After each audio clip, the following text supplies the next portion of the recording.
Hi friends, welcome back to true C K P C L. ನಾನು Chetan C K. ಇವತ್ತಿನ ಈ ಒಂದರಲ್ಲಿ ನಿಮಗೆ first P U C annual exam 2026ಕ್ಕೆ ವ್ಯವಹಾರ ಅಧ್ಯಯನದ ವಿಷಯದ ಒಂದು ಕ್ವಶನ್ ಪೇಪರು ವಿತ್ ಆನ್ಸರ್ಸ್ ನೋಡೋಣ. ಈ ಒಂದು ಕ್ವಶನ್ ಪೇಪರು ವೆರಿ ಇಂಪಾರ್ಟೆಂಟು ನಿಮ್ಮೊಂದು ಅನ್ಯುವಲ್ ಎಕ್ಸಾಮ್ಗೆ. ಇನ್ನೇನು ಫೆಬ್ರವರಿ 2026ರಲ್ಲಿ ಎಕ್ಸಾಮ್ ಬರ್ತಾ ಇದ್ದೀರಾ. ಈ ಒಂದು ಕ್ವಶನ್ ಪೇಪರ್ ವೆರಿ ಇಂಪಾರ್ಟೆಂಟು. ಯಾಕಂದರೆ ಇದು ಬಂದ್ಬಿಟ್ಟು ಬೋರ್ಡ್ ಬಿಟ್ಟಿರುವ ಶಾಲಾ ಶಿಕ್ಷಣ ಇಲಾಖೆ ಪದವಿ ಪೂರ್ವ ಅವರು ಬಿಟ್ಟಿರುವ ಮೌಲ್ ಕ್ವಶನ್ ಪೇಪರು ಮಾದರಿ ಪ್ರಶ್ನೆ ಪತ್ರಿಕೆ. ಇಲ್ಲಿ ಯಾವ ರೀತಿ ಪ್ಯಾಟರ್ನ್ ಕೊಟ್ಟಿದ್ದಾರೆ, ಇದೇ ಪ್ಯಾಟರ್ನಲ್ಲಿ ಒಂದು ಅನ್ಯುವಲ್ ಎಕ್ಸಾಮ್ನ ಕ್ವಶನ್ ಬರ್ತದೆ. Same to same pattern same ಇರ್ತದೆ, ಜೊತೆಗೆ ಕ್ವಶನ್ ಕೂಡ ರಿಪೀಟ್ ಆಗ್ತವೆ. ತುಂಬಾ ಇಂಪಾರ್ಟೆಂಟ್ ಕ್ವಶನ್ ಪೇಪರು. ತಪ್ಪದೆ ಕೊನೆವರೆಗೆ ನೋಡಿ. ನಾನು ನಿಮಗೆ ಸಂಪೂರ್ಣ ಕ್ವಶನ್ ಪೇಪರು ವಿತ್ ಆನ್ಸರ್ಸ್ ಕೊಡ್ತೀನಿ. Kannada medium plus English medium ಎರಡು ಕೊಡ್ತೀನಿ. ತಪ್ಪದೆ ಕೊನೆವರೆಗೆ ನೋಡಿ, ತುಂಬಾ ಇಂಪಾರ್ಟೆಂಟು. ಓಕೆ, ಮತ್ತೊಮ್ಮೆ ನೋಡ್ಕೊಳ್ಳಿ. ಸೊ ಒಂದೊತ್ತು ಎರಡು ಬೇರೆ ನೋಡ್ಕೊಳ್ಳಿ, ಕ್ವಶನ್ ರಿಪೀಟ್ ಆಗ್ತವೆ. ಬನ್ನಿ ಇವತ್ತಿನ ಈ ವಿಡಿಯೋನ ಶುರು ಮಾಡೋಣ. ಅದಕ್ಕೆ ಮುಂಚೆ ಯಾರೆಲ್ಲ ಫಸ್ಟ್ ಟೈಮ್ ನಮ್ಮ ಒಂದು ಚಾನಲ್ ನೋಡ್ತಾ ಇದ್ದೀರಾ ಅಥವಾ ಚಾನಲ್ ನುಕರು ಸಬ್ಸ್ಕ್ರೈಬ್ ಮಾಡ್ಕೊಂಡಿಲ್ಲ, ತಪ್ಪದೆ ಇಲ್ಲಿ ಚಾನಲ್ನ ಸಬ್ಸ್ಕ್ರೈಬ್ ಮಾಡ್ಕೊಳ್ಳಿ. ಯಾಕಂದರೆ ಇದೇ ನಿಮಗೆ ನಿಮ್ಮೊಂದು first P U C annual exam ಮುಗಿಯವರೆಗೆ ಕಾಮರ್ಸ್ ಅಂತ ಬಂದಂತೆ ಎಲ್ಲ ವಿಷಯ, ಪಾಸಿಂಗ್ ಪ್ಯಾಕೇಜ್ಗಳು, ಸ್ಕೋರಿಂಗ್ ಪ್ಯಾಕೇಜ್ಗಳು, ಫಿಕ್ಸ್ಡ್ ಪ್ರಶ್ನೆಗಳು, ಅಷ್ಟೇ ಅಲ್ಲದೆ ಎಲ್ಲ ವಿಷಯ ಕ್ವಶನ್ ಪೇಪರ್ಗಳು ಎಲ್ಲ ಕೂಡ ಇದೊಂದು ಚಾನಲ್ ಆಗ್ತೀವಿ. ಅವೆಲ್ಲ ಬೇಕು ಅಂತ ಅನ್ನೋರು ಈಗಲೇ ಚಾನಲ್ನ ಸಬ್ಸ್ಕ್ರೈಬ್ ಮಾಡ್ಕೊಳ್ಳಿ, ಕಡ್ಡಾಗಿ ಮಾಡ್ಕೊಳ್ಳಿ. ನೀವು ಮಾಡ್ಕೊಂಡ್ರೆ ಮಾತ್ರ ಎಲ್ಲ ವಿಡಿಯೋ ಸಿಗ್ತವೆ. ತಪ್ಪದೆ ಮಾಡ್ಕೊಳ್ಳಿ. ಮಾಡಿದ್ರಾ? ಜೊತೆಗೆ ವಿಡಿಯೋನ ಲೈಕ್ ಮಾಡಿಬಿಟ್ಟು ಎಲ್ಲ ಫ್ರೆಂಡ್ಸ್ ಶೇರ್ ಮಾಡಿ. ಯಾರೆಲ್ಲ ಫ್ರೆಂಡ್ಸ್ ಅದ್ರ ಬಗ್ಗೆ ಫಸ್ಟ್ ಪಿ ಯು ಸಿಲಿ ಅವರು ಶೇರ್ ಮಾಡಿ, ಅವರು ಕೂಡ ಹೆಲ್ಪ್ ಮಾಡಿ. ಖಂಡಿತ ಮಾಡಿ, ಒಬ್ರಿಗಾದ್ರೂ ಶೇರ್ ಮಾಡಿ ಕನಿಷ್ಠ ಪಕ್ಷ. ಮಾಡಿದ್ರಾ? ಓಕೆ, ಬನ್ನಿ ಇವತ್ತಿನ ಈ ವಿಡಿಯೋನ ಶುರು ಮಾಡೋಣ. ಮೊದಲು ನಾವು ಕನ್ನಡ ಮೀಡಿಯಂ ನೋಡೋಣ. ವಿಡಿಯೋ ಕೊನೆಗೆ ಇಂಗ್ಲೀಷ್ ಮೀಡಿಯಂ ಕೊಡ್ತೀನಿ. ಒಂದೇ ಮೇಲೆ ನಿಮಗೆ ವಿಭಾಗ ಎ ಇರ್ತದೆ. ವಿಭಾಗ ಎ ನಿಮಗೆ 5 ಮಲ್ಟಿಪಲ್ ಇರ್ತವೆ. ಪ್ರತಿಯೊಂದು ಪ್ರಶ್ನೆ ಅಬ್ಸರ್ವ್ ಮಾಡಿ ಯಾವ ರೀತಿ ಕೇಳಿದ್ದಾರೆ, ಯಾವ ಅಧ್ಯಾಯದ ಮೇಲೆ ಯಾವ ರೀತಿ ಕೇಳಿದ್ದಾರೆ ನೋಡ್ಕೊಳ್ಳಿ. ವಿಭಾಗ ಎ ನಿಮಗೆ 5 ಮಲ್ಟಿಪಲ್ ಕ್ವಶನ್ ಇರ್ತವೆ. ಒಂದೇ ಮೇಲಲ್ಲಿ ಸರಿಯಾದ ಉತ್ತರವನ್ನು ಆರಿಸಿ ಬರೆಯಿರಿ. ಪ್ರಶ್ನೆ 1, ವಾಣಿಜ್ಯವು ವ್ಯಾಪಾರ ಮತ್ತು ಡ್ಯಾಶ್ಗಳನ್ನು ಒಳಗೊಂಡಿದೆ. ಏನಾಗಿದೆ ಇದು ಆಪ್ಷನ್ ಬಿ ವ್ಯಾಪಾರ ಪೂರಕ ಆಗ್ತದೆ. ವ್ಯಾಪಾರ ಪೂರಕಗಳನ್ನು ಒಳಗೊಂಡಿದೆ. ಪ್ರಶ್ನೆ 2, ಕಂಪನಿಯ ನಿರ್ದೇಶಕ ಮಂಡಳಿಯನ್ನು ಆಯ್ಕೆ ಮಾಡುವವರು ಯಾರು ಆಯ್ಕೆ ಮಾಡ್ತಾರೆ? ಉತ್ತರ ಯಾವುದಾಗ್ಬೋದು ನೋಡಿ, ಗೆಸ್ ಮಾಡಿ. ಇದು ಆಪ್ಷನ್ ಎ ಷೇರುದಾರರು ಕಂಪನಿಯ ನಿರ್ದೇಶಕ ಮಂಡಳಿಯನ್ನು ಆಯ್ಕೆ ಮಾಡುತ್ತಾರೆ. ನಂತರ ಪ್ರಶ್ನೆ 3, ಯಾವುದೇ ಕಂಪನಿಯು ಸರ್ಕಾರಿ ಕಂಪನಿಯಾಗಬೇಕಾದರೆ ಸರ್ಕಾರವು ಹೊಂದಿರಬೇಕಾದ ಕಡಿಮೆ ಇಲ್ಲದಷ್ಟು ಪ್ರಮಾಣದ ಪಾವತಿಯಾದ ಬಂಡವಾಳ ಏನಾಗ್ಬೋದು? ಇದು ಆಪ್ಷನ್ ಬಿ ಶೇಕಡ 51% ಬೇಕು. ವೆರಿ ಇಂಪಾರ್ಟೆಂಟ್, ರಿಪೀಟ್ ಆಗಿದ್ದ ಕ್ವಶನ್ನು ನೋಡ್ಕೊಳ್ಳಿ. ಪ್ರತಿಯೊಂದು ಪ್ರಶ್ನೆ ಅಬ್ಸರ್ವ್ ಮಾಡಿ, ಜಸ್ಟ್ ನೋಡ್ಕೋಬೇಡಿ, ಯಾವ ರೀತಿ ಕೇಳಿದರೆ ನೋಡ್ಕೊಳ್ಳಿ. ಪ್ರಶ್ನೆ 4, DTH ಸೇವೆಯನ್ನು ಒದಗಿಸುವ ಸಂಸ್ಥೆಗಳು ಯಾವೆಲ್ಲ ಸಂಸ್ಥೆಗಳು ಒದಗಿಸ್ತವೆ? ಇದು ಏನಾಗ್ಬೋದು? ಆಪ್ಷನ್ ಡಿ ಆಗ್ತದೆ. ಮೊಬೈಲ್ ಕಂಪನಿಗಳು DTH ಸೇವೆಗಳನ್ನು ಒದಗಿಸ್ತವೆ. ಇನ್ನು ಕ್ವಶನ್ 5, ಈ ಕೆಳಗಿನ ಯಾವುದು ಆಂತರಿಕ ಹಣಕಾಸಿನ ಮೂಲವಾಗಿದೆ? ಆಂತರಿಕ ಹಣಕಾಸಿನ ಮೂಲ ಕೇಳಿದರೆ ಯಾವುದಾಗ್ಬೋದು? ಫ್ಯಾಕ್ಟರಿಂಗ್, ಸಾಲಪತ್ರ, ಉಳಿಸಿಕೊಂಡ ಗಳಿಕೆ, ಬ್ಯಾಂಕ್ ಸಾಲ. ಸರಿಯಾದ ಉತ್ತರ ಆಪ್ಷನ್ ಸಿ ಉಳಿಸಿಕೊಂಡ ಗಳಿಕೆ ಆಗ್ತದೆ. ನಂತರ 2ನೇ ಮೇನು, ಈ ಕೆಳಗಿನ ಬಿಟ್ಟ ಸ್ಥಳಗಳಿಗೆ ಆವರಣದಲ್ಲಿ ಕೊಟ್ಟಿರುವ ಸರಿಯಾದ ಉತ್ತರವನ್ನು ಆಯ್ಕೆ ಮಾಡಿ ಬರೆಯಿರಿ ಅಥವಾ ಆರಿಸಿ ಬರೆಯಿರಿ. ಟೋಟಲಾಗಿ 5 ಮಾರ್ಕ್ಸಿಗೆ ಕೇಳ್ತಾರೆ ಈ ಕ್ವಶನ್ನು. ಬ್ರಾಕೆಟಲ್ಲಿ ಉತ್ತರ ಕೊಟ್ಟಿರ್ತಾರೆ, ನೀವು ಸರಿಯಾದ ಉತ್ತರನ ಆರಿಸಿಬಿಟ್ಟು ಬರಿಬೇಕು. ಅರ್ಥ ಆಯ್ತಾ? ಪ್ರತಿ ಪ್ರಶ್ನೆಗೆ 1 ಅಂಕ ಇರ್ತದೆ. 6ನೇ ಪ್ರಶ್ನೆ, ಡ್ಯಾಶ್ ಕೈಗಾರಿಕೆಗಳು ನೈಸರ್ಗಿಕ ಮೂಲಗಳಿಂದ ಉತ್ಪನ್ನಗಳನ್ನು ಪಡೆಯುತ್ತವೆ. ಏನಾಗ್ಬೋದು ಉತ್ತರ? ಇದು ಹೊರತೆಗೆಯುವ ಕೈಗಾರಿಕೆಗಳು. ಪ್ರಶ್ನೆ 7, ಹಿಂದೂ ಅವಿಭಕ್ತ ಕುಟುಂಬದ ಹಿರಿಯ ಸದಸ್ಯನನ್ನು ಡ್ಯಾಶ್ ಎಂದು ಕರೆಯಲಾಗುತ್ತದೆ. ಎಂತ ಕರೀತಾರೆ? ಇದು ಏನಾಗ್ಬೋದು ನೋಡಿ, ಇದು ಕರ್ತ ಅಂತ ಕರೀತಾರೆ. ಕರ್ತ ಎಂದು ಕರೆಯಲಾಗುತ್ತದೆ. ಪ್ರಶ್ನೆ 8, ಷೇರುಗಳಿಗೆ ಅರ್ಜಿ ಸಲ್ಲಿಸಲು ಸಾರ್ವಜನಿಕರಿಗೆ ಡ್ಯಾಶ್ ಆಹ್ವಾನ ನೀಡುತ್ತದೆ. ಏನು ಆಹ್ವಾನ ನೀಡುತ್ತದೆ? ಪರಿಚಯ ಪತ್ರಿಕೆ ಆಹ್ವಾನ ನೀಡುತ್ತದೆ. ಪ್ರಶ್ನೆ 9, ಡ್ಯಾಶ್ ವರ್ಷದಲ್ಲಿ MSMED ಕಾಯ್ದೆಯನ್ನು ಜಾರಿಗೊಳಿಸಲಾಯಿತು. ಯಾವ ವರ್ಷದಲ್ಲಿ ನೋಡ್ಕೊಳ್ಳಿ? 2 ವರ್ಷದಲ್ಲಿ 2006 ಒಂದಿದೆ, 2016 ಒಂದಿದೆ. 2ರಲ್ಲಿ ಒಂದಾಗಿರ್ತದೆ.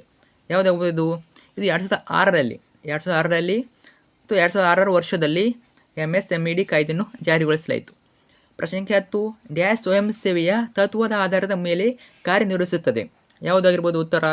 ಇದು ಶೃಂಗ ಮಾರುಕಟ್ಟೆ ಸ್ವಯಂ ಸೇವೆಯ ತತ್ವದಲ್ಲಿ ಆಧಾರದ ಮೇಲೆ ಕಾರ್ಯನಿರ್ವಹಿಸುತ್ತೆ. ಈಗ ಅಲ್ಲಿ ಚಾನಲ್ ನಿಮಗೆ ಕನ್ನಡ ಹಾಕಿರ್ತೀನಿ, ಕನ್ನಡ ಕ್ವಶನ್ ಪೇಪರ್ ಹಾಕಿರ್ತೀನಿ, ಇಂಗ್ಲೀಷ್ ಹಾಕಿರ್ತೀನಿ, ಜೊತೆಗೆ ನಿಮಗೆ ಅಕೌಂಟೆನ್ಸಿ ಹಾಕಿರ್ತೀನಿ. ಅಕೌಂಟೆನ್ಸಿ, ಪೊಲಿಟಿಕಲ್ ಸೈನ್ಸು, ಹಿಸ್ಟ್ರಿ, ಪ್ರತಿಯೊಂದು ಕ್ವಶನ್ ಇರ್ತವೆ. ತಪ್ಪದೆ ನೋಡ್ಕೊಳ್ಳೇಬೇಕು. ಯಾಕಂದರೆ ಬೋರ್ಡ್ ನಿಮಗೆ ಅಂತ ಕ್ವಶನ್ ಪೇಪರ್ ಬಿಟ್ಟಿದ್ದಾರೆ, ಮೋಲ್ ಕ್ವಶನ್ ಪೇಪರು. ಅದು ನೋಡ್ಕೊಂಡು ಹೋಗಿ ಚೆನ್ನಾಗಿ ಸ್ಕೋರ್ ಮಾಡ್ತೀರಾ, ಪಾಸ್ ಕೂಡ ಆಗ್ತೀರಾ. Don't worry, true C K P C L ಚಾನಲ್ಲಿ ಎಲ್ಲ ಕೂಡ ಸಿಗ್ತವೆ. ಅದಕ್ಕೆ ಬೇಕನ್ನೋರು ಸಬ್ಸ್ಕ್ರೈಬ್ ಮಾಡ್ಕೊಳ್ಳಿ. ಸಬ್ಸ್ಕ್ರೈಬ್ ಮಾಡಿದ್ರೆ ಮಾತ್ರ ನಮಗೆ ನೆಕ್ಸ್ಟ್ ವಿಡಿಯೋ ಸಿಗ್ತವೆ. ಓಕೆ, ನೆಕ್ಸ್ಟ್ ಹೋಗೋಣ. ನಮಗೆ 3rd ಮೇನು ಹೊಂದಿಸಿ ಬರೆಯಿರುತ್ತವೆ. ಟೋಟಲಾಗಿ 5 ಮಾರ್ಕ್ಸ್ ಇರ್ತದೆ. ಪ್ರತಿಯೊಂದಕ್ಕೂ 1 ಅಂಕ. ಎ ಇಂದ ಬಿಗೇನು ಮ್ಯಾಚ್ ಮಾಡಿಬಿಟ್ಟು ಬರೀಬೇಕು, ಅಂದರೆ ಹೊಂದಿಸಿ ಬರೀಬೇಕು. 11ನೇ ಪ್ರಶ್ನೆ ನೋಡಿ, ABCD ಅಂತ ಒಂದು ಕಡೆ ಕೊಟ್ಟಿರ್ತಾರೆ, ಇನ್ನೊಂದು ಕಡೆ ರೋಮನ್ ಕೊಟ್ಟಿರ್ತಾರೆ. ಇಲಾಖೆ ಉದ್ಯಮಿ ಇಲಾಖಾ ಉದ್ಯಮ ಏನಾಗ್ಬೋದು ಇದು ಫಿಫ್ತ್ ಒನ್ನು ರೈಲ್ವೆ ಬರ್ತದೆ. ಇನ್ನು ನೆಕ್ಸ್ಟು ಬಿ ಬ್ಯಾಂಕಿಂಗ್ ಅನ್ನೋದು ಏನಾಗ್ತದೆ, ಬ್ಯಾಂಕಿಂಗ್ ಅನ್ನೋದು ಫೋರ್ತ್ ಒನ್ನು ವ್ಯವಹಾರ ಸೇವೆಗಳು. ಸಿ OLX ನಲ್ಲಿ ಮಾರಾಟ ಯಾವುದಾಗ್ಬೋದು, ಆಪ್ಷನ್ ಒಂದೇದು C2C ಆಗ್ತದೆ. ಪ್ರಶ್ನೆ ಡಿ ಸ್ವಯಂಚಾಲಿತ ಮಾರಾಟ ಯಂತ್ರ ಏನಾಗ್ಬೋದು, ಇದು ಸೆಕೆಂಡ್ ಒನ್ನು ಪ್ಲಾಟ್ಫಾರ್ಮ್ ಟಿಕೆಟ್. ಇನ್ನು ಲಾಸ್ಟ್ ಒನ್ನು ಒಪ್ಪಂದ ಉತ್ಪಾದನೆ ಏನಾಗ್ತದೆ, ಒಪ್ಪಂದ ಉತ್ಪಾದನೆ ಥರ್ಡ್ ಒನ್ನು ಹೊರಗುತ್ತಿಗೆ. ನಂತರ ಫೋರ್ತ್ ಮೆನು, ಇಲ್ಲಿ ಕೂಡ ನಿಮಗೆ 5 ಮಾರ್ಕ್ಸ್ಗೆ ಒಂದೊಂದು ಪ್ರಶ್ನೆ ಇರ್ತವೆ. ಈ ಕೆಳಗಿನ ಪ್ರಶ್ನೆಗಳಿಗೆ ಪ್ರತಿಯೊಂದಕ್ಕೂ ಒಂದು ಪದ ಅಥವಾ ಒಂದು ವಾಕ್ಯದಲ್ಲಿ ಉತ್ತರಿಸಿ. ಪ್ರತಿ ಪ್ರಶ್ನೆಗೆ 1 ಅಂಕ. 12 ಪ್ರಶ್ನೆ, ಮಾಲಿನ್ಯದ ಯಾವುದಾದರೂ ಒಂದು ವಿಧಾನವನ್ನು ಹೆಸರಿಸಿ. ತುಂಬಾ ಈಸಿ ನೋಡಿ, ಯಾವುದಾದ್ರು ಒಂದರ ಮಾಲಿನ್ಯದ ವಿಧಾನ ಬರೀಬೇಕು. ಫಾರ್ ಎಕ್ಸಾಂಪಲ್ ಉದಾಹರಣೆ ಹೇಳ್ತೀನಿ ನೋಡಿ, ಒಂದು ವಾಯು ಮಾಲಿನ್ಯ ಒಂದು ಮಾಲಿನ್ಯದ ವಿಧ. ಇನ್ನು ಜಲ ಮಾಲಿನ್ಯ ಬರಿಬೋದು, ಅರ್ಥ ಆಯ್ತಾ. ಭೂ ಮಾಲಿನ್ಯ, ಜಲ ಮಾಲಿನ್ಯ ಮತ್ತು ವಾಯು ಮಾಲಿನ್ಯ ಇವೆಲ್ಲ ಬರ್ತವೆ. ನಂತರ ಪ್ರಶ್ನೆಗೆ 13, ವ್ಯವಹಾರದಲ್ಲಿ ಯಾವ ಉದ್ದೇಶಕ್ಕಾಗಿ ಸ್ಥಿರ ಬಂಡವಾಳದ ಅಗತ್ಯವಿದೆ. ಏನಾಗ್ಬೋದು ಉತ್ತರ ಹೇಳ್ತೀನಿ ನೋಡಿ. ವ್ಯವಹಾರದಲ್ಲಿ ಯಾವ ಉದ್ದೇಶಕ್ಕಾಗಿ ಸ್ಥಿರ ಬಂಡವಾಳದ ಅಗತ್ಯವಿದೆ.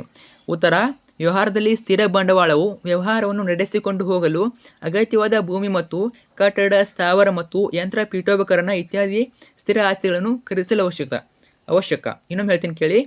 ವ್ಯವಹಾರದಲ್ಲಿ ಸ್ಥಿರ ಬಂಡವಾಳವು ವ್ಯವಹಾರವನ್ನು ನಡೆಸಿಕೊಂಡು ಹೋಗಲು ಅಗತ್ಯವಾದ ಭೂಮಿ ಮತ್ತು ಕಟ್ಟಡ, ಸ್ಥಾವರ ಮತ್ತು ಯಂತ್ರ, ಪೀಠೋಪಕರಣ ಇತ್ಯಾದಿ ಸ್ಥಿರ ಆಸ್ತಿಗಳನ್ನು ಖರೀದಿಸಲು ಅವಶ್ಯಕ. ಇಷ್ಟು ಬರೀರಿ, 1 ಮಾರ್ಕ್ಸ್ ಸಿಗ್ತದೆ. ಮತ್ತು ನಮಗೆ ಶಾರ್ಟ್ ಫಾರ್ಮ್ ಗೊತ್ತಿದ್ರೆ ಅದನ್ನ ಬರಿಬೋದು. ನಂತರ 14ನೇ ಪ್ರಶ್ನೆ, IPR ವಿಸ್ತರಿಸಿ. Very important.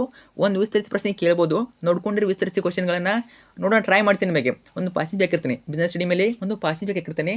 ಆ ಪಾಸಿಂಗ್ ನೋಡ್ಕೊಳ್ಳಿ, ಹೆಲ್ಪ್ ಆಗ್ತದೆ ಎಕ್ಸಾಮ್ಗೆ. IPR ವಿಸ್ತರಿಸಿ ಏನಾಗ್ಬೋದು, ಇದು ಆ ಅಂದರೆ ಏನು, ಪಿ ಅಂದರೆ ಏನು, ಆರ್ ಅಂದರೆ ಏನು. IPR ವಿಸ್ತಾರ ನೋಡಿ. I ಅಂದರೆ ಇಂಟೆಲೆಕ್ಚುअಲ್ಲು, ಪಿ ಅಂದರೆ ಪ್ರಾಪರ್ಟಿ, ಆರ್ ಅಂದರೆ ರೈಟ್ಸು. Intellectual property rights. ಏನಂತ ಹೇಳ್ತೀನಿ ಕೇಳಿ, ಇಂಟೆಲೆಕ್ಚುअಲ್ ಪ್ರಾಪರ್ಟಿ ರೈಟ್ಸ್. ಇನ್ನು ಕ್ವಶನ್ 15, ಉತ್ಪಾದಕ ಮತ್ತು ಚಿಲ್ಲರೆ ವ್ಯಾಪಾರಿ ನಡುವಿನ ಕೊಂಡಿಯಾಗಿ ಯಾರು ಕಾರ್ಯನಿರ್ವಹಿಸುತ್ತಾರೆ. ಯಾರಾಗ್ಬೋದು ನೋಡಿ, ಗೆಸ್ ಮಾಡಿ. ಉತ್ಪಾದಕ ಮತ್ತು ಚಿಲ್ಲರೆ ವ್ಯಾಪಾರಿ ನಡುವೆ. ಉತ್ತರ, ಸಗಟು ವ್ಯಾಪಾರಿಗಳು ಉತ್ಪಾದಕ ಮತ್ತು ಚಿಲ್ಲರೆ ವ್ಯಾಪಾರಿ ನಡುವಿನ ಕೊಂಡಿಯಾಗಿ ಕಾರ್ಯನಿರ್ವಹಿಸುತ್ತಾರೆ. ಪ್ರಶ್ನೆ 16, ಸೇವೆಗಳಲ್ಲಿ ಅಂತಾರಾಷ್ಟ್ರೀಯ ವ್ಯಾಪಾರಕ್ಕೆ ಒಂದು ಉದಾಹರಣೆ ಕೇಳಿದರೆ. ಸೇವೆಗಳಲ್ಲಿ ಅಂತಾರಾಷ್ಟ್ರೀಯ ವ್ಯಾಪಾರಕ್ಕೆ ಕೇಳಿದರೆ ಯಾವುದಾಗ್ಬೋದು. ಉತ್ತರ ನೋಡಿ, ಅಂತಾರಾಷ್ಟ್ರೀಯ ಪ್ರವಾಸ ಮತ್ತು ಪ್ರವಾಸೋದ್ಯಮ. ನಂತರ ಭಾಗ ಬಿ ಬರ್ತದೆ. ಕೆಳಗಿನ ಯಾವುದಾದ್ರು 6 ಪ್ರಶ್ನೆಗಳಿಗೆ ಪ್ರತಿಯೊಂದಕ್ಕೂ 2 ಅಥವಾ 3 ವಾಕ್ಯದಲ್ಲಿ ಉತ್ತರಿಸಿ. ಪ್ರತಿ ಪ್ರಶ್ನೆಗೆ 2 ಅಂಕಗಳು. 2 ಅಂಕದ 6 ಪ್ರಶ್ನೆಗೆ ಟೋಟಲಾಗಿ 12 ಅಂಕ, ಪ್ರತಿಯೊಂದಕ್ಕೂ 2 ಅಂಕ. ಅರ್ಥ ಆಯ್ತಾ. ಇಲ್ಲಿ ಚಾಯ್ಸ್ ಇರ್ತವೆ, 10 ಕ್ವಶನ್ ಇರ್ತವೆ. ನಿಮಗೆ ಯಾವ 6 ಕ್ವಶನ್ ಬೇಕು ಆ ಕ್ವಶನ್ನ ಚೂಸ್ ಮಾಡಿಬಿಟ್ಟು ಬರೀರಿ. ಎಷ್ಟು ಕೊಟ್ಟಿರ್ತಾರೆ ಅವರು, ಆಲ್ಮೋಸ್ಟ್ ನಿಮಗೆ 9ರಿಂದ 10 ಕ್ವಶನ್ ಕೊಟ್ಟಿರ್ತಾರೆ. ಅರ್ಥ ಆಯ್ತಾ. 9ರಿಂದ 10 ಕ್ವಶನ್ ಕೊಟ್ಟಿರ್ತಾರೆ. ನೀವು ಎಷ್ಟು ಬರಬೇಕು, 6 ಪ್ರಶ್ನೆ ಬರಬೇಕು. 17 ಪ್ರಶ್ನೆ, ವ್ಯವಹಾರ ನಷ್ಟ ಭಯಗಳ ಯಾವುದಾದ್ರು 2 ಕಾರಣಗಳು ತಿಳಿಸಿ. ಅಬ್ಸರ್ವ್ ಮಾಡಿ, ಏನೇನು ಕೇಳಿದಾರೆ ಅವರು, ಕಾರಣ ಎಲ್ಲಿ ಕೇಳಿದ್ದಾರೆ, ವ್ಯಾಖ್ಯಾನ ಎಲ್ಲಿ ಕೇಳಿದ್ದಾರೆ, ಅನುಕೂಲಗಳು, ಈ ರೀತಿ 2 ಮಾರ್ಕ್ಸಲ್ಲಿ ಕೇಳ್ತಾರೆ. ನಂತರ 18, ಕೂಡ ಬಂಡವಾಳ ಕಂಪನಿಯನ್ನು ವ್ಯಾಖ್ಯಾನಿಸಿ. ನೋಡೋಣ, ಇವೆಲ್ಲ ಉತ್ತರಗಳನ್ನು ಮುಂದಿನ ನೋಡೋದಲ್ಲಿ ಕೊಡ್ತೀನಿ, ಅಥವಾ ನಮ್ಮ ಗ್ರೂಪಲ್ಲಿ ಹಾಕಿರ್ತೀವಿ, ವಾಟ್ಸಪ್ ಚಾನಲ್ ಮತ್ತು ಟೆಲಿಗ್ರಾಮ್ ಗ್ರೂಪು, ಅಲ್ಲಿ ನೋಡ್ಕೊಳ್ಳಿ. ಅಥವಾ ನಿಮ್ಮ ಹತ್ರ ನೋಟ್ಸ್ ಇದ್ದರೆ, ವ್ಯವಹಾರ ಅಧ್ಯಯನದ ನೋಟ್ಸ್ ಇದ್ದರೆ ಬಿಸ್ನೆಸ್ ಸ್ಟಡಿದು ನೋಡ್ಕೋಬೋದು. ತುಂಬಾ ಈಸಿವೆ, ಟಫ್ ಏನಿಲ್ಲ. ಎಲ್ಲ ನೀವೇನು ಕಲ್ತಿದ್ದೀರಾ ಫಸ್ಟ್ ವೀಸ್ಲಿ ಅದೇ ಇದೆ. ಆಯ್ತಾ. ನಿಮಗೆ ಹೇಳಿದ್ದೀನಿ 1 ಮಾರ್ಕ್ಸಲ್ಲಿ ಕೊಟ್ಟಿದ್ದೀನಿ, ಆನ್ಸರ್ಗಳನ್ನು ಎಲ್ಲ ಕೊಟ್ಟಿದ್ದೀನಿ. ಅವೇನು ಟಫ್ ಆಗ್ತವೆ ನಿಮಗೆ, 1 ಮಾರ್ಕ್ಸಲ್ಲಿ ಹುಡ್ಕೋ ಟಫ್ ಆಗ್ತದೆ. ಅವನ್ನೆಲ್ಲ ಕೊಟ್ಟಿದ್ದೀನಿ, ಜಸ್ಟ್ ನೋಟ್ಸಲ್ಲಿ ಸಿಗ್ತವೆ, ನೋಡ್ಕೊಳ್ಳಿ. ಇನ್ನು 18, ಕೂಡು ಬಂಡವಾಳ ಕಂಪನಿಯನ್ನು ವ್ಯಾಖ್ಯಾನಿಸಿ. Very important. 19, ಶಾಸನಬದ್ಧ ನಿಗಮಗಳ ಯಾವುದಾದ್ರು 2 ಅನುಕೂಲತೆಗಳನ್ನು ತಿಳಿಸಿ. 20, ಈ ವ್ಯವಹಾರದ ಯಶಸ್ವಿ ಅನುಷ್ಠಾನಕ್ಕೆ ಅಗತ್ಯವಾದ ಯಾವುದಾದ್ರು 2 ಸಂಪನ್ಮೂಲ ತಿಳಿಸಿ. ಇದೇ ರೀತಿ 2 ಅಂಕದಲ್ಲಿ ಪ್ರಶ್ನೆ ನೋಡ್ಕೊಳ್ಳಿ, ಇಂಪಾರ್ಟೆಂಟು. ಅಬ್ಸರ್ವ್ ಮಾಡಿ, ಕ್ವಶನ್ ಕೇಳಿದರೆ, ಕಾರಣ ಕೇಳಿದರೆ, ವ್ಯಾಖ್ಯಾನ ಕೇಳಿದರೆ, ಅನುಕೂಲ ಕೇಳಿದರೆ, ಸಂಪನ್ಮೂಲ ಕೇಳಿದರೆ, ಎಂದರೇನು, ಕಾರ್ಯಗಳು, ಇದೇ ರೀತಿ ಪ್ರಶ್ನೆ ಕೇಳ್ತಾರೆ. ಇದೇ ರೀತಿ ಕ್ವಶನ್ ಓದ್ಕೊಳ್ಳಿ, ನೀವು ಹೆಚ್ಚು ಸ್ಕೋರ್ ಮಾಡ್ತೀರಾ. ಅರ್ಥ ಆಯ್ತಾ. ಸುಮ್ಮನೆ ಎಲ್ಲ ಓದ್ಕೋಬೇಡಿ, ಅವ್ರು ಯಾವ ರೀತಿ ಕ್ವಶನ್ ಕೇಳ್ತಾರೆ ಅದೇ ರೀತಿ ಓದ್ಕೊಳ್ಳಿ. ಸೊ ಅದು ಟಾಪರ್ಸ್ ಟ್ರಿಕ್ ಅದು. ನಂತರ ವಿಭಾಗ ಸಿ ಬರ್ತದೆ. ಈ ಕೆಳಗಿನ ಯಾವುದಾದ್ರು 6 ಪ್ರಶ್ನೆಗಳಿಗೆ 10ರಿಂದ 12 ವಾಕ್ಯದಲ್ಲಿ ಉತ್ತರಿಸಿ. ಪ್ರತಿ ಪ್ರಶ್ನೆಗೆ 4 ಅಂಕಗಳು. ಇವೇನು ಪ್ರಶ್ನೆಗಳು, 4 ಅಂಕದ ಪ್ರಶ್ನೆಗಳು. 6 ಬರಬೇಕು, ಟೋಟಲಾಗಿ 24 ಅಂಕ, ಪ್ರತಿಯೊಂದಕ್ಕೂ 4 ಅಂಕ. ಎಷ್ಟು ಬರಬೇಕು, 6 ಪ್ರಶ್ನೆ ಇರಬೇಕು. ಅಬ್ಸರ್ವ್ ಮಾಡಿ, ಕ್ವಶನ್ಗಳನ್ನು ಕರೆಕ್ಟಾಗಿ ಓದ್ಕೊಳ್ಳಿ. 27, ಒಂದು ವ್ಯವಹಾರವು ಒಬ್ಬ ವ್ಯಕ್ತಿಯ ಮಾಲೀಕತ್ವ, ನಿರ್ವಹಣೆ ಮತ್ತು ನಿಯಂತ್ರಣದಲ್ಲಿರುತ್ತದೆ. ಇಲ್ಲಿ ವ್ಯವಹಾರ ಸಂಘಟನೆಯ ಪ್ರಕಾರವನ್ನು ತಿಳಿಸಿ ಮತ್ತು ಅದರ ಯಾವುದೇ 3 ಪ್ರಯೋಜನಗಳನ್ನು ವಿವರಿಸಿ. Very important. ನೋಡಿ, ನಮಗೆ 2 ಮಾರ್ಕ್ಸಲ್ಲಿ ವಿವರಣೆ ಮಾಡೋ ಅವಶ್ಯಕತೆ ಇಲ್ಲ. 4 ಮಾರ್ಕ್ಸ್ ಮತ್ತು 4 ಮಾರ್ಕ್ಸಲ್ಲಿ ವಿವರಣೆ ಮಾಡಲೇಬೇಕು. 4 ಮಾರ್ಕ್ಸಲ್ಲಿ 8 ಮಾರ್ಕ್ಸಲ್ಲಿ ವಿವರಣೆ ಮಾಡಲೇಬೇಕು. ಅರ್ಥ ಆಯ್ತಾ. ಬರೀ ಪಾಯಿಂಟ್ಸ್ ಬರೀ ಹಾಗಿಲ್ಲ, ಅದ್ರ ಜೊತೆಗೆ ವಿವರಣೆ ಮಾಡಬೇಕು. ನಂತರ 28, ಜಾಗತಿಕ ಉದ್ಯಮಗಳ ಯಾವುದಾದ್ರು 4 ಲಕ್ಷಣಗಳನ್ನು ಸಂಕ್ಷಿಪ್ತವಾಗಿ ವಿವರಿಸಿ. ವೆರಿ ಇಂಪಾರ್ಟೆಂಟ್ ಕ್ವಶನ್ಗಳು, ರಿಪೀಟ್ ಆಗ್ತಾ ಕ್ವಶನ್ಗಳು, ಚೆನ್ನಾಗಿ ನೋಡ್ಕೊಳ್ಳಿ. ಆಲ್ಮೋಸ್ಟು ಇದೇ ಪ್ಯಾಟರ್ನಲ್ಲಿ ಕ್ವಶನ್ ಕೊಡೋದ್ರಿಂದ ಕ್ವಶನ್ ರಿಪೀಟ್ ಆಗ್ತವೆ. ಪ್ರಶ್ನೆ ಸಂಖ್ಯೆ 29 ಅಂಚೆ ಕಚೇರಿಯ ಗ್ರಾಹಕರಾಗಿ ನೀವು ಪಡೆಯುವ ಯಾವುದೇ 4 ಅಂಚೆ ಸೇವೆಗಳನ್ನು ತಿಳಿಸಿ. Very important. 30 ಆನ್ಲೈನ್ ವಹಿವಾಟುಗಳಲ್ಲಿ ಪಾವತಿ ವಿಧಾನಗಳನ್ನು ಸಂಕ್ಷಿಪ್ತವಾಗಿ ವಿವರಿಸಿ. ನಂತರ 33ನೇ ಕ್ವಶನ್ ನೋಡಿ, ಲಘು ಟಿಪ್ಪಣಿ ಬರೆಯಿರಿ. ಈ ರೀತಿ ಒಂದು ಲಘು ಟಿಪ್ಪಣಿ ಕೇಳ್ತಾರೆ, ಇದು ಕೇಳ್ಬೋದು. ಇದೇ ರೀತಿ ಎಲ್ಲ ಪ್ರಶ್ನೆ ನೋಡ್ಕೊಳ್ಳಿ, ಅಬ್ಸರ್ವ್ ಮಾಡಿ ಅವ್ರ ಕ್ವಶನ್ ಯಾವ್ದು ಕೇಳಿದ್ದಾರೆ ಅಂತ. ಏನು ಕೇಳಿದ್ದಾರೆ ಇಲ್ಲಿ? ಪ್ರಯೋಜನ ಕೇಳಿದ್ದಾರೆ, ಅರ್ಥ ಆಯ್ತಾ? ಪ್ರಯೋಜನಗಳನ್ನ ಕೇಳಿದ್ದಾರೆ, ಲಕ್ಷಣ ಕೇಳಿದ್ದಾರೆ, ಅರ್ಥ ಆಯ್ತಾ? ಸೇವೆಗಳನ್ನ ಕೇಳಿದ್ದಾರೆ, ವಿಧಾನಗಳನ್ನು ಕೇಳಿದ್ದಾರೆ, ಕ್ರಮಗಳನ್ನು ಕೇಳಿದ್ದಾರೆ, ಅರ್ಥ ಆಯ್ತಾ? ಇದೇ ರೀತಿ ಪ್ರಶ್ನೆ ಓದ್ಕೊಳ್ಳಿ, ನೀವು ನೋಡ್ಕೊಳ್ಳಿ, ಎಲ್ಲ ಕೂಡ ಇಂಪಾರ್ಟೆಂಟ್ ಪ್ರಶ್ನೆಗಳು. ನಂತರ ಭಾಗ ಡಿ, ಈ ಕೆಳಗಿನ ಯಾವುದಾದ್ರು 3 ಪ್ರಶ್ನೆಗಳಿಗೆ ಪ್ರತಿಯೊಂದಕ್ಕೂ 20 ರಿಂದ 25 ವಾಕ್ಯಗಳು ತಿಳಿಸಿ. ಅಂದರೆ ನೀವು ಪ್ರತಿ ಪ್ರಶ್ನೆಗೆ 8 ಅಂಕಗಳು, 8 ಅಂಕದಾಗ 3 ಪ್ರಶ್ನೆ ಇರ್ತವೆ, ಟೋಟಲ್ 24 ಅಂಕ, ಪ್ರತಿಯೊಂದಕ್ಕೂ 8 ಅಂಕ, ಅರ್ಥ ಆಯ್ತಾ? ಟೋಟಲಾಗಿ ನೀವು 3 ಪ್ರಶ್ನೆ ಬರೀಬೇಕು. ಅವ್ರು ಎಷ್ಟು ಕೊಟ್ಟಿರ್ತಾರೆ? 5 ಪ್ರಶ್ನೆ ಕೊಟ್ಟಿರ್ತಾರೆ, ಅದರಲ್ಲಿ ನೀವು 3 ಬರೀಬೇಕಾಗ್ತದೆ. 37 ವೆರಿ ಇಂಪಾರ್ಟೆಂಟು, ಕೇಳ್ತಾರೆ ಪ್ರತಿ ವರ್ಷ ಕ್ವಶನ್ನು, ರಿಪೀಟ್ ಆಗೋದು ಈ ವರ್ಷ ಕೂಡ. 37 ವ್ಯವಹಾರ ಎಂದರೇನು, ವ್ಯವಹಾರದ ಉದ್ದೇಶಗಳನ್ನು ವಿವರಿಸಿ. ವೆರಿ ಇಂಪಾರ್ಟೆಂಟು ನೋಡಿ. 1ನೇ ಚಾಪ್ಟರ್ನಿಂದ ನಿಮಗೆ 1ನೇ ಅಧ್ಯಾಯದಿಂದ ಫಿಕ್ಸ್ ನಿಮಗೆ 8 ಮಾರ್ಕ್ಸ್ ಒಂದು ಕೇಳ್ಕೊಳ್ತಾರೆ. 8 ಮಾರ್ಕ್ಸ್ಗೆ 1ನೇ ಚಾಪ್ಟರಿಂದ ಒಂದು ಬಂದೇ ಬರ್ತದೆ, ಚೆನ್ನಾಗಿ ಓದ್ಕೊಳ್ಳಿ 1ನೇ ಚಾಪ್ಟರು. ನಂತರ 38 ಶ್ರೀಮತಿ ಅನಿತಾ ಮತ್ತು ಶ್ರೀಮತಿ ಅಶ್ವಿನಿ ಅವರು ವ್ಯವಹಾರ ಪ್ರಾರಂಭಿಸಲು ಮತ್ತು ಅದರಿಂದ ಬರುವ ಲಾಭವನ್ನು ಹಂಚಿಕೊಳ್ಳಲು ಒಪ್ಪಂದ ಮಾಡಿಕೊಂಡರು. ಅವರು ಪ್ರಾರಂಭಿಸಲು ನಿರ್ಧರಿಸಿದ ವ್ಯವಹಾರ ಸಂಘಟನೆಯ ಪ್ರಕಾರವನ್ನು ಗುರುತಿಸಿ. ಬಿ ಅದರ ಗುಣಲಕ್ಷಣವನ್ನು ವಿವರಿಸಿ. ನಂತರ 39 ವಿಮೆ ಎಂದರೇನು, ವಿಮೆಯ ತತ್ವವನ್ನು ವಿವರಿಸಿ. ಇದು ಕೂಡ ಇಂಪಾರ್ಟೆಂಟು.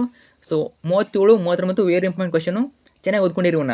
40 ಬಹುಶಾಖ ಅಂಗಡಿಗಳ 4 ಅನುಕೂಲತೆ ಮತ್ತು 4 ಮಿತಿಗಳನ್ನ ವಿವರಿಸಿ. ನೋಡಿ, ನಿಮಗೆ 8 ಮಾರ್ಕ್ಸಲ್ಲಿ ಅವರು ಡೈರೆಕ್ಟಾಗಿ ಅನುಕೂಲ ಮಾತ್ರ ಕೇಳೋದಿಲ್ಲ, ಎರಡನೇ ಕೇಳ್ತಾರೆ. 4 ಅನುಕೂಲ ವಿವರಿಸಿ, 4 ಮಿತಿ ವಿವರಿಸಿ. ತುಂಬ ಗೊತ್ತಿಲ್ಲ ಮಿತಿ ಅಂದರೆ ಏನು, ಕನ್ಫ್ಯೂಸ್ ಆಗ್ತೀರಾ. ಮಿತಿ ಅಂದರೂ ಕೂಡ ಒಂದೇ, ಅನಾನುಕೂಲ ಕೂಡ ಅಂದ್ರೆ ಒಂದೇ. ತುಂಬ ಗೊತ್ತಿಲ್ಲ ಮಿತಿ ಅಂದರೆ ಕನ್ಫ್ಯೂಸ್ ಆಗ್ತೀರಾ. ನೋಡಿ, ಇನ್ನೊಮ್ಮೆ ಹೇಳ್ತಾ ಇದ್ದೀನಿ, ಮಿತಿ ಅಂದರೆ ಕೂಡ ಒಂದೇ, ಅನಾನುಕೂಲ ಕೂಡ ಒಂದೇ, ಅರ್ಥ ಆಯ್ತಾ? ಅನಾನುಕೂಲದ ಇನ್ನೊಂದು ಹೆಸರೇನು, ಮಿತಿ ಅಂತ ಕರೀತಾರೆ. 41 ರಫ್ತು ವ್ಯಾಪಾರದಲ್ಲಿ ಅಬಕಾರಿ ತಿರುವಳಿಯನ್ನು ಪಡೆಯುವವರೆಗೆ ಅನುಸರಿಸಬೇಕು ಕ್ರಮಗಳನ್ನು ವಿವರಿಸಿ. ನೋಡಿ, ಇದರಲ್ಲಿ ಒಂದು ಕ್ವಶನ್ ಅಥವಾ 2 ಕ್ವಶನ್ ರಿಪೀಟ್ ಆಗ್ತವೆ, ಚೆನ್ನಾಗಿ ನೋಡ್ಕೊಳ್ಳಿ, ಅರ್ಥ ಆಯ್ತಾ? ರಿಪೀಟ್ ಆಗ್ತವೆ almost. So next English medium, ಇದು ಕಂಪ್ಲೀಟ್ ಇಂಗ್ಲೀಷ್ ವರ್ಷನ್ಸು, ಅರ್ಥ ಆಯ್ತಾ? ಯಾರೆಲ್ಲ ಇಂಗ್ಲೀಷ್ ಮೀಡಿಯಮ್ ಇದ್ದಾರೆ ಇಲ್ಲಿ ನೋಡ್ಕೋಬೋದು. ಈಗೆಲ್ಲ ಚಾನಲ್ ಬೇಕಿರ್ತೀನಿ ನಿಮಗೆ, ಕನ್ನಡ ಮೀಡಿಯಮ್, ಇಂಗ್ಲೀಷ್ ಮೀಡಿಯಮ್ ಎಲ್ಲ ಕೂಡ ಇರ್ತವೆ. ಪಾಸಿಂಗ್ ಪ್ಯಾಕೇಜು, ಸ್ಕೋರಿಂಗ್ ಪ್ಯಾಕೇಜ್ ಇರ್ತೀನಿ, ಮತ್ತು ಫಿಕ್ಸ್ ಪ್ರಶ್ನೆಗಳು, ಜೊತೆಗೆ ನಿಮಗೆ ಆರ್ಟ್ಸು, ಕಾಮರ್ಸು, ಸೈನ್ಸು ಎಲ್ಲ ವಿಷಯದ ಕ್ವಶನ್ ಪೇಪರ್ ಇರ್ತವೆ. ತಪ್ಪದೆ ಚಾನಲ್ ಹೋಗ್ಬಿಟ್ಟು ನೋಡ್ಕೊಳ್ಳಿ, ಮತ್ತು ಫ್ರೆಂಡ್ಸ್ ಶೇರ್ ಮಾಡಿ, ಕನಿಷ್ಠ ಪಕ್ಷ ಒಬ್ಬರವರು ಶೇರ್ ಮಾಡಿ. ಪಾಪ ಅವ್ರಿಗೆ ಗೊತ್ತಿರೋದಿಲ್ಲ, ಕ್ವಶನ್ ಪೇಪರ್ ಕೇಳ್ತಾರೆ, ಕ್ವಶನ್ ಪೇಪರ್ ಯಾವತ್ತು ಬರ್ತದೆ ಅಂತ ಅವ್ರು ನೀವು ಶೇರ್ ಮಾಡಿದರೆ ಗೊತ್ತಾಗ್ತದೆ ಅವ್ರು ಕೂಡ. ಓಕೆ, ಜೊತೆ ಕಮೆಂಟ್ ಕೂಡ ಮಾಡಿ ನಿಮಗೆ, ಇದನ್ನು ಬಿಟ್ಟು ಬೇರೆ ಯಾವ ಕ್ವಶನ್ಗಳು ಬೇಕು, ಯಾವ ಕ್ವಶನ್ ಪೇಪರ್ ಬೇಕು ಅಂತ ಕಮೆಂಟ್ ಮಾಡಿ, ಅದನ್ನು ಕೂಡ ಅಪ್ಲೈ ಮಾಡ್ತೀವಿ. ಓಕೆ, ಚೆನ್ನಾಗಿ ಓದ್ಕೊಳ್ಳಿ. ಎಕ್ಸಾಮ್ಗೆ ತುಂಬ ಸಮಯ ಕಡಿಮೆ ಇದೆ ಅನ್ಕೋತೀನಿ. ಇನ್ನು ಯಾವ ಎಕ್ಸಾಮಿಗೆ ನೋಡ್ಕೊಳ್ಳಿ, ಮತ್ತು ಜೊತೆ ಕಮೆಂಟ್ ಮಾಡಿ, ಟೈಮ್ ಟೇಬಲ್ನ ಕಮೆಂಟ್ ಮಾಡಿ, ನಿಮ್ಮ ಟೈಮ್ ಟೇಬಲ್ನ ಕಮೆಂಟ್ ಮಾಡಿ, ನೋಡೋಣ ಯಾವಾಗ ಎಕ್ಸಾಮ್ ಇದೆ ನೋಡ್ತೀನಿ. ಯಾಕಂದರೆ ನಿಮಗೆ ಪ್ರತಿ ಕಾಲೇಜಲ್ಲಿ ಟೈಮ್ ಟೇಬಲ್ ಬೇರೆ ಇರ್ತದೆ. ನೀವು ಕಮೆಂಟ್ ಮಾಡಿಬಿಟ್ಟು ಹೇಳಿ ಯಾವ ಡೇಟಿಗೆ ಎಕ್ಸಾಮ್ ಇದೆ ಅಂತ, ಯಾವ ಡೇಟಿಗೆ ಯಾವ ಎಕ್ಸಾಮ್ ಇದೆ ಕಮೆಂಟ್ ಮಾಡಿ, ಫ್ರೆಂಡ್ಸ್ ಶೇರ್ ಮಾಡಿ. Thank you so much.